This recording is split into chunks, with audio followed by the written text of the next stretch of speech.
Good morning, Unity Church of Downriver. Hello, this is Reverend Dr. Stephen J. Kuzmina coming at you with another Sunday message. So glad to be with you all this morning. Hope everyone is doing well. I send abundant blessings and love your way all the time. You're always in my prayers. Today, we are deep into the month of October, well, middle of the month of October. And I'm going to title this piece today, Lighting the Fire Within, Awakening the Spiritual Power of Zeal. As you know, we've been going through our 12 powers that we talk about here in Unity, and October is when we look at enthusiasm. So I feel this is one of the most dynamic, life giving powers God has placed within us, the power of zeal. Now, Charles Fillmore called it the inward fire of the soul. He said zeal is that mighty impulse that urges us forward, that pushes the planets on their courses, that drives the tides, that inspires the ant in its tireless labor, and that energizes us to move forward into the greater life. Zeal is enthusiasm, intensity, ardor. It's the spark of divine enthusiasm that says, go forward. It's the energy that keeps us from stagnation and propels us into greater possibilities. Without zeal, well, life becomes flat, life becomes dull and uninspired. With zeal, every day has a glow, a spark, and a sense of purpose. It's what I want for all of you to find that zeal, that enthusiasm, and bring it, bring it, bring it. And know that zeal isn't just raw energy. It's spiritual fire that must be directed by wisdom. It's one of the first things I learned about zeal because it truly can eat us up. If we don't direct it by wisdom, it can, zeal can burn out of control. It really can.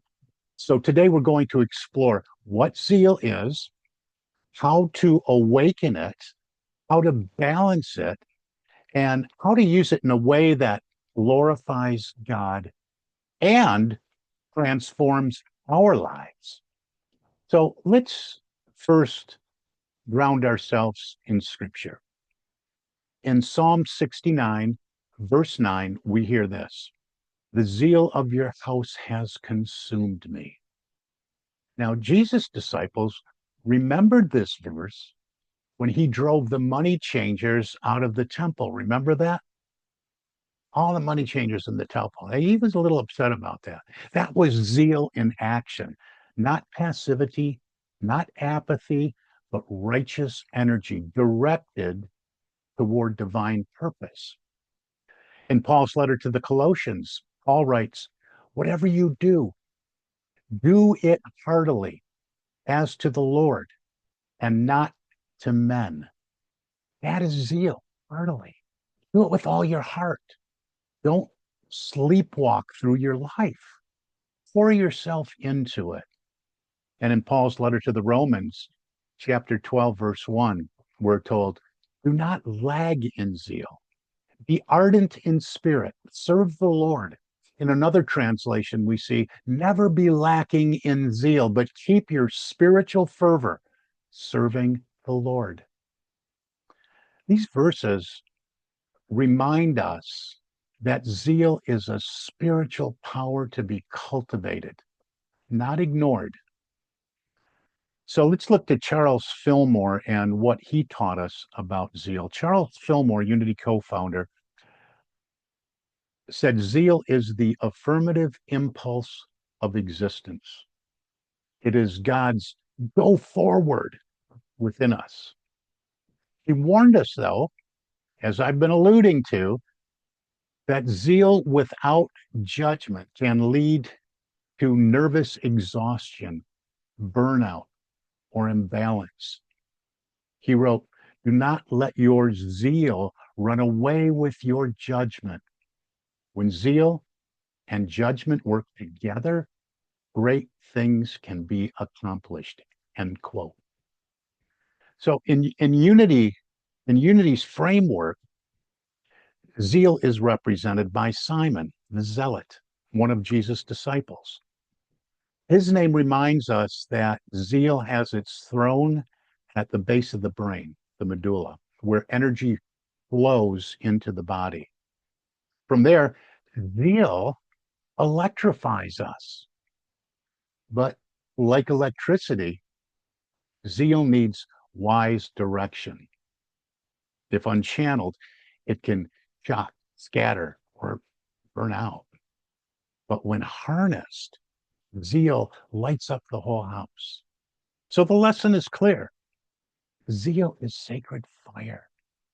Get that? Zeal is sacred fire. Don't repress it, but don't let it consume you either. Sometimes we do that. Balance zeal with wisdom. Be wise about your enthusiasm. Balance that enthusiasm with discernment. Now, looking at enthusiasm, the word enthusiasm itself comes from the Greek entheos, meaning in God or God in us.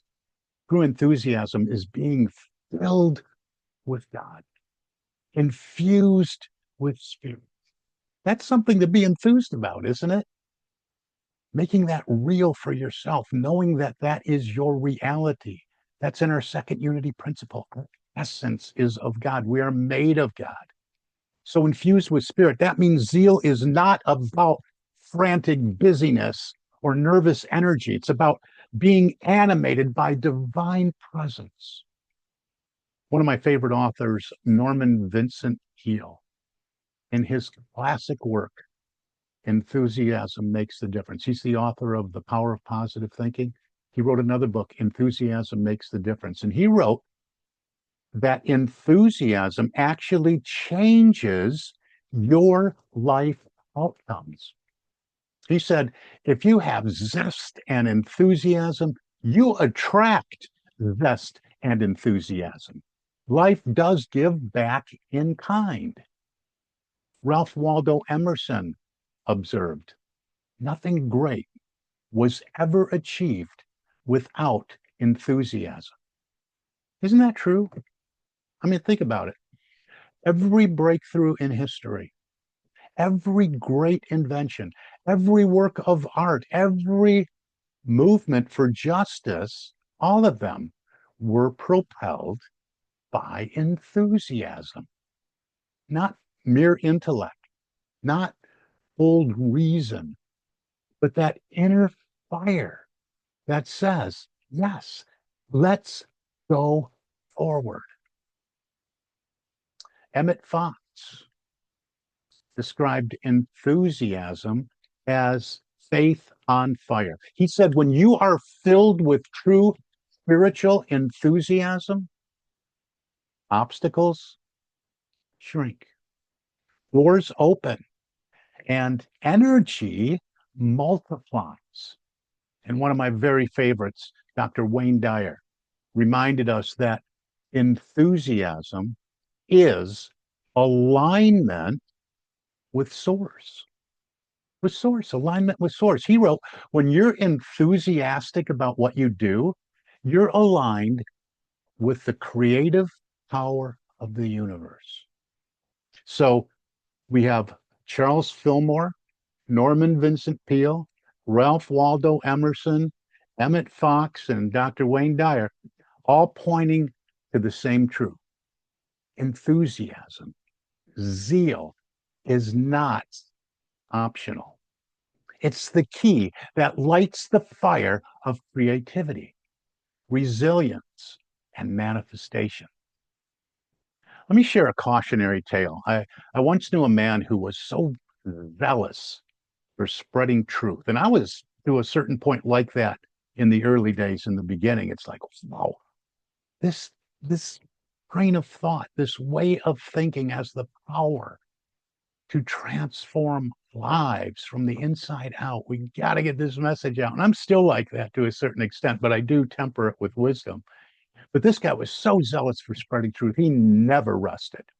He was at every meeting, teaching every class, running every event. He just didn't stop. Now, at first, people were admired by his energy, but eventually he burned out.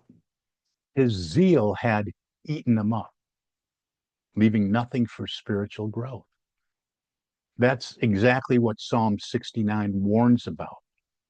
Zeal that becomes so consuming, it depletes vitality. I'm sure you can think of times in your life that perhaps you did this. This is why zeal must be balanced with judgment and wisdom. It must be spirit filled enthusiasm, not human striving. I just wanted to be clear on that. On the other hand, let's take another look at zeal. Let's think of Mozart. All right. At age 4 years old, he could play the organ without instruction. Where did that come from? Charles Fillmore suggested that genius is simply accumulated zeal over many lifetimes. When you pour enthusiasm into a pursuit again and again and again, you eventually embody it so fully that genius breaks forth. Or think of Jesus himself. His zeal to do the will of God made him a spiritual genius, the Christ in human form. His enthusiasm for God's kingdom, guided by wisdom and love, absolutely transformed the world. So, how does this look in our own lives? What about us? Right? How do we use zeal wisely? Because I'm always about what is it? How does it work? What will it do for me? And we're going to take a dive into this right now. First, we must awaken zeal. Some of us may feel like our fire has gone out. Maybe life feels flat. Maybe enthusiasm has waned, but zeal is always within you. God is always within you, waiting to be stirred up. As Paul told Timothy, stir up the gift of God which is in you. Second, we must direct zeal. We must direct it. Don't let it scatter in 1,000 different directions. Point it toward divine purpose. Remember, we talked about the power of will recently, right? Will is our power to focus, giving direction to the gatekeeper. Hey, let's stay focused on our purpose here. Let's get excited about this rather than scatter all that zeal. So you want to ask, is this zeal aligned with God's will, with what I'm called to be, do, and have in my life? Is it balanced with wisdom? Does it build up or burn out? Third, we must live zeal daily. I often tell you, don't wake up and say, oh man, that's how I feel. Tell your feelings how you feel. Tell your feel how you intend to feel throughout the day. Tell your feelings you intend to feel enthused about what lies ahead and the ease and grace with which you will move through your day. In Paul's letter to the Colossians, it says, whatever you do, do it heartily. That means bring zeal to your work, to your relationships, to your service, to your prayer life. Not half-hearted, but wholehearted. So there's some practical applications here. In prayer and meditation, zeal fuels persistence. Pray with fervor. Meditate with energy, not apathy. Go into it with a sense of excitement. Bring that enthusiasm with you.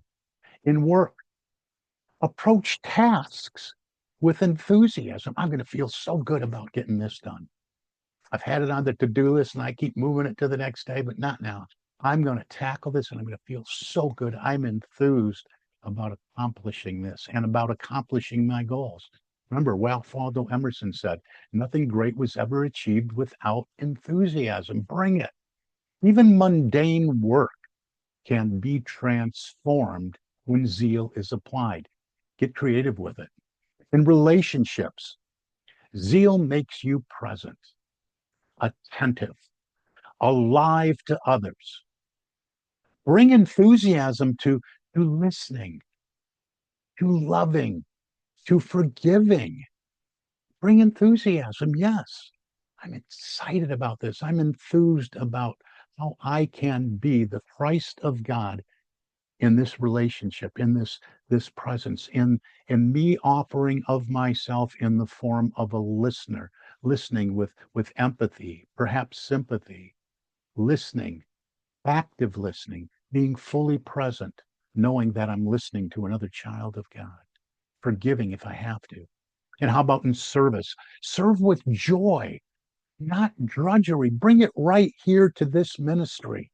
We can use it. We can use it. Invite your friends and neighbors to come to church with you. Serve with joy. Bring it with joy. As Wayne Dyer said, enthusiasm aligns you with source. When you serve with zeal, you radiate God's light, and it is contagious. Charles Fillmore reminds us of that. He says, zeal alone by itself can run wild. So we have to pair it with wisdom. Remember the image of the locomotive. Slow at first, right? But steady as she goes, building momentum until it carries a mile long train. That's zeal and wisdom, zeal with wisdom, if you will. Steady, powerful, sustainable. Think of zeal as fire. Fire can warm a home or it can burn it down. The difference is direction, right? With wisdom, zeal warms, cooks, gives light, creates energy. Without wisdom, zeal scorches. So the call today is not just to light the fire within, but to guide that fire. Keep it on the altar, not the floor. Keep it fueled by spirit, not ego. So I want to give you a call to action today. I want to ask you, my friends, where do you need more zeal? Where has apathy left in? Where has the flame burned low? And where do you need to balance zeal with wisdom?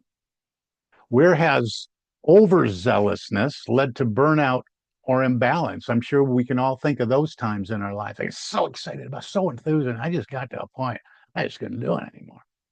Those are the times that we need to look at and say, hey, am I balancing this the right way?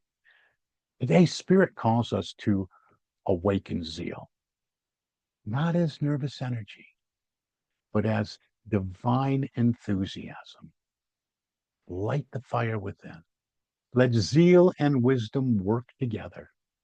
And then watch as doors open, energy multiplies, and life becomes a song of joy.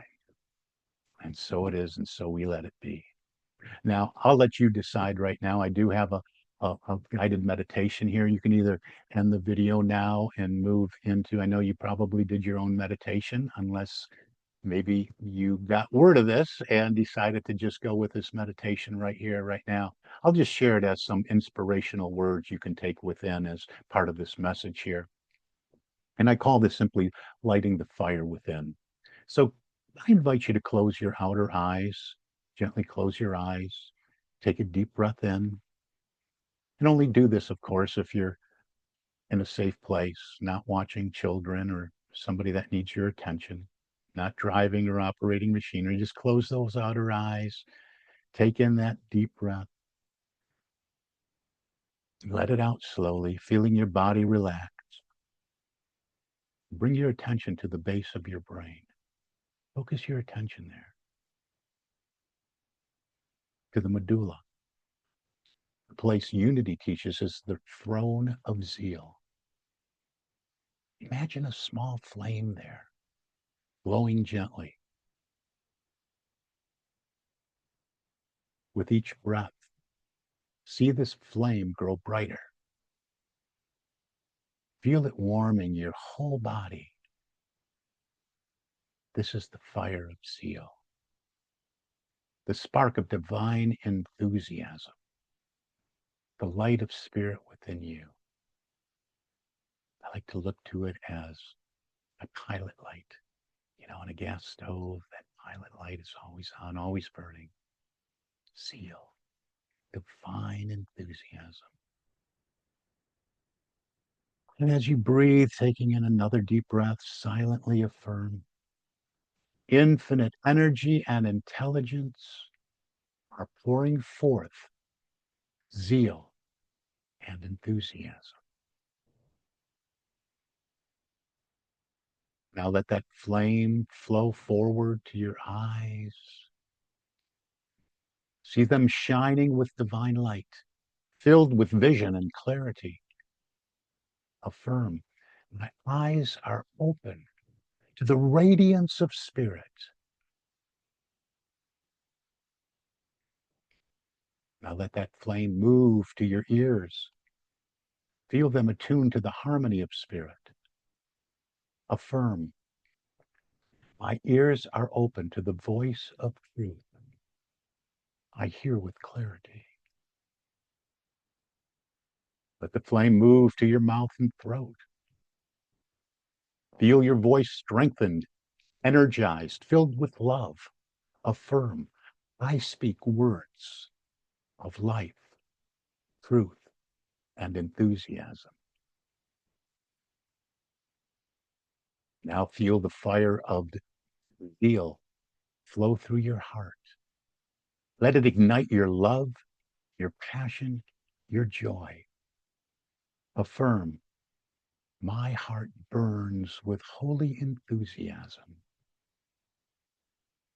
And then finally, let that flame spread throughout your entire being, energizing every cell, every thought, every feeling.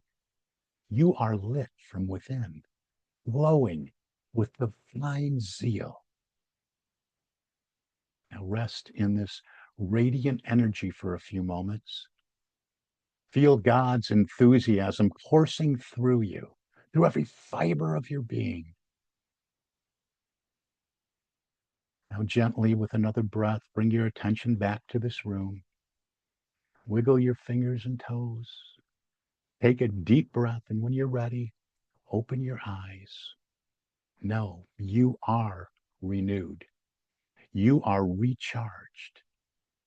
You are filled with zeal, the fire of God within. And so it is, and so we let it be. Amen. Until next time, God bless you.